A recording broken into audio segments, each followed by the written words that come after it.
Hapa tukaifuata Mbilimbi mtini. Viungo vilipofika maskani, Nuno kama Gomez akapiga mikato yake. Kisha tukavunja nazi na kuloga hadharani. Haya sasa, hapa ni kifungu na ibara. Hapa viungo mchanganyo vimekamilika. Nguru tukamfunga kwenye white paper. Baada ya kumaliza kufunga, tukamweka kwenye moto. Sasa amekwisha kauka. Chungu kikaekwa jikoni tayari kutengeneza sotojo la nguru. Pippo Inzaghi akaweka michanganyo tofauti inayoonekana kwenye wese, mdogo wake Billy Blanks na bamia utelezi. Kisha tukakamua tui la kwanza, tui la pili tukalimwaga kwenye sotojo. Nguru tukampigisha maji ya moto ili kumtoa uchungu. Kisha tukammimina mchawi anayewaroga watu. Akausika embe lakini ng'ong'o. Chungu cha mlenda kikaekwa.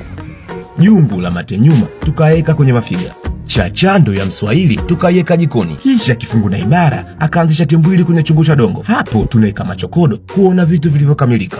Hiki ndicho kifungu cha leo na hawa ndio vifungu na ibara. Amewasha pro.